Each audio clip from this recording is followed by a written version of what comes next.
Alright guys, so I am back down here in my snake room, and the last video that I did, I talked about one of the most common problems with ball pythons and snakes in general, and that is a stuck shed. And that's kind of a common problem, and now I want to move into kind of a more complicated problem, and that is I want to talk about snake mites. And if you haven't heard of snake mites before, if you're a new snake keeper or you just have one or two snakes, let me tell you, snake mites are one of the biggest problems, I would say, as far as keeping reptiles.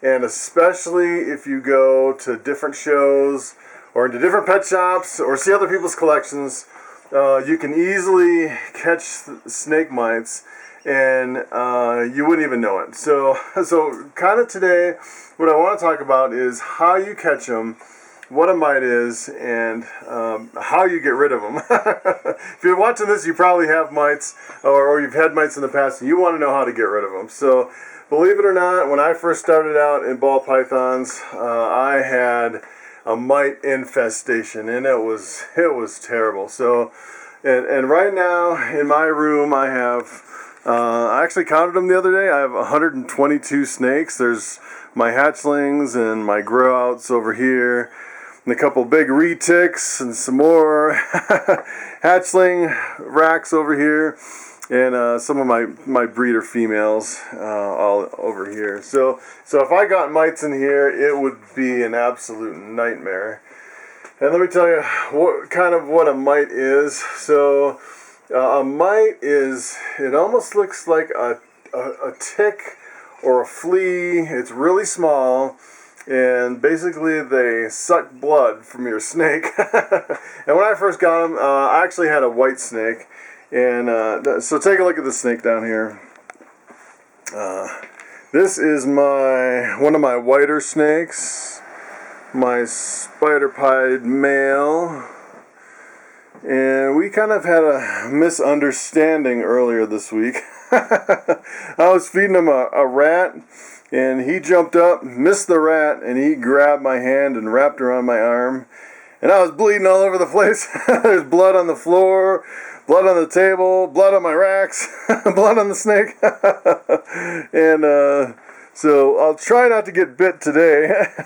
And usually you can snap him out of feeding mode pretty good. As soon as you pick them up, usually they go right into kind of a handling mode. So if you look at this guy, he actually has a couple spots here.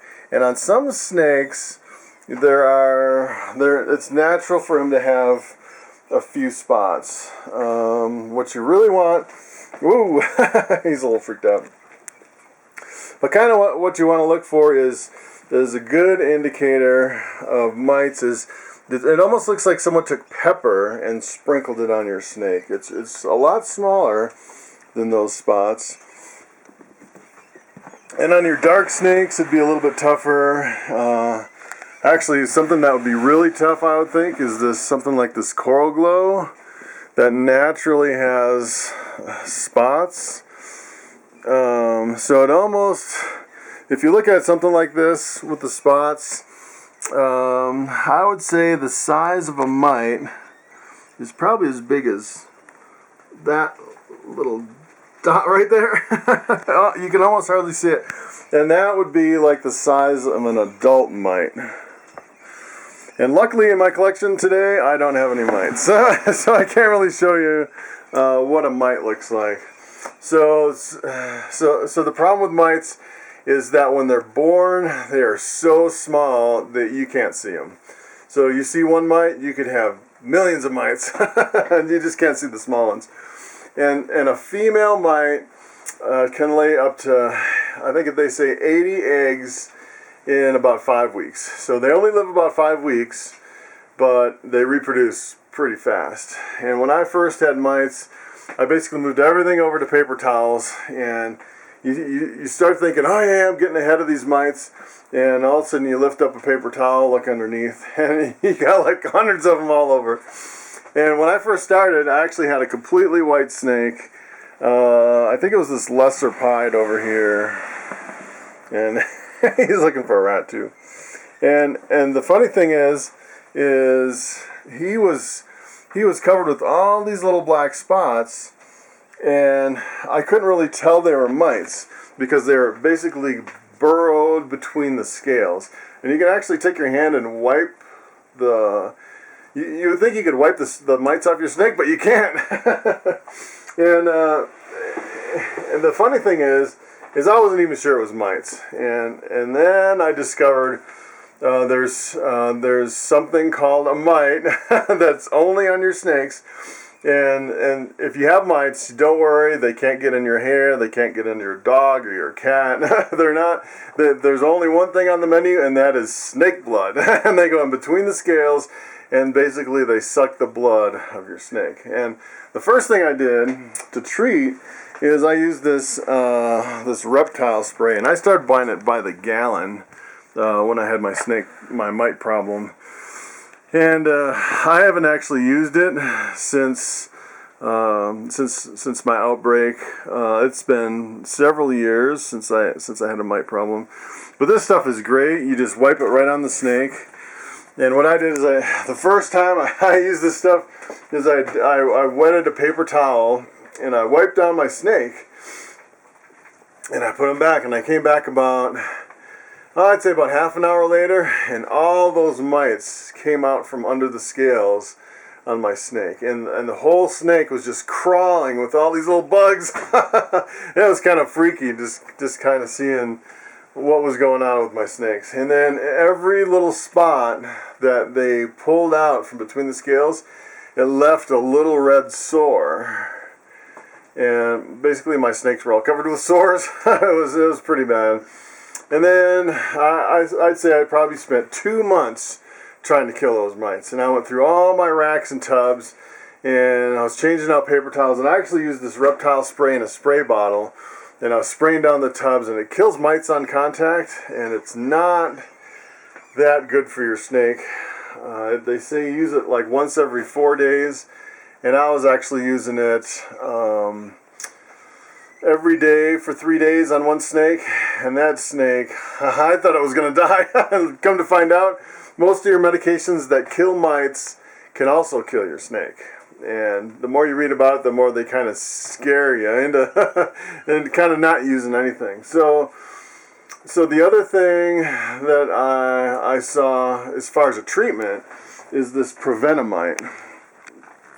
And I was lucky enough to get a couple cans of this. I know sometimes it's really hard to find, and I've heard a lot of people using that and actually accidentally killing your snakes with it. And then the problem is it's really toxic to snakes. It'll kill the mites, but it can also kill your snake. So I struggled a long time with mites until I found this video on the internet, and they said, oh yeah, getting rid of mites is real easy. All you do is basically open up the tub. You can keep your substrate in here. Open up your tub. Remove the water. Remove your snake. This happens to be one of my holdbacks. This is my beautiful pastel bamboo pinstripe. Look at that thing. He's a stunner. But anyway, they say remove your snake, remove the water, and then basically what you do is you take the provent-a-mite and just briefly spray over the top of the substrate, and then let it dry, and then put the water back and the snake back.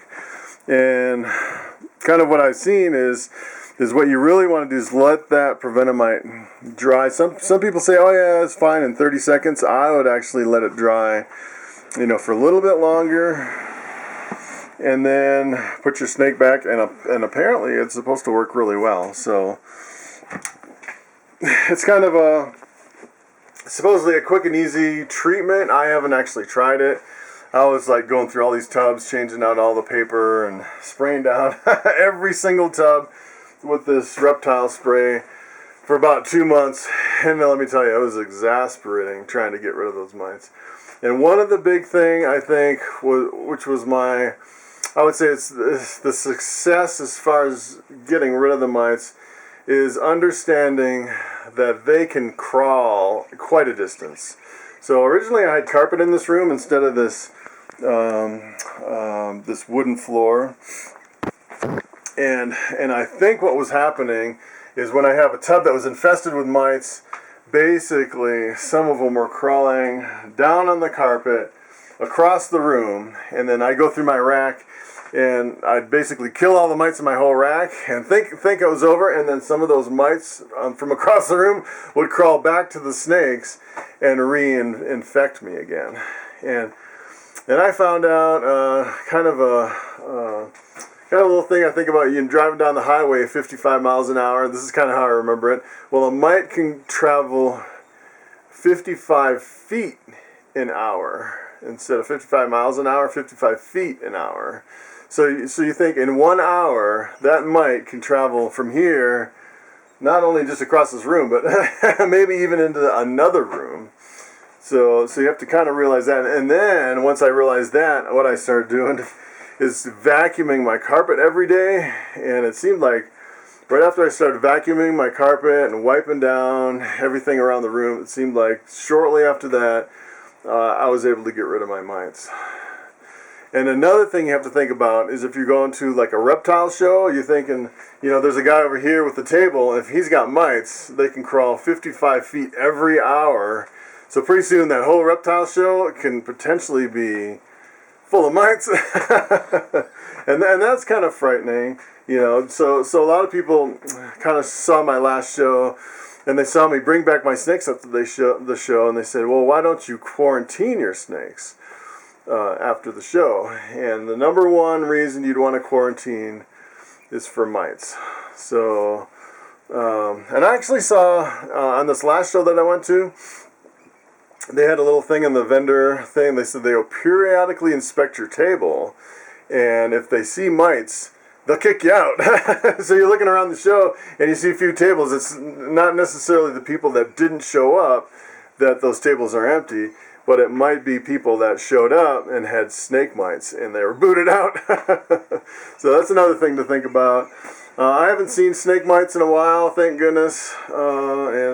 And a lot of people really kind of keep a tight rein on handling the mites and kind of the quarantines and everything. So I thought I'd just throw this video out, and it's kind of a topic that I hope you never run into. I hope you never get snake mites, but it's out there, and it's a pretty common problem.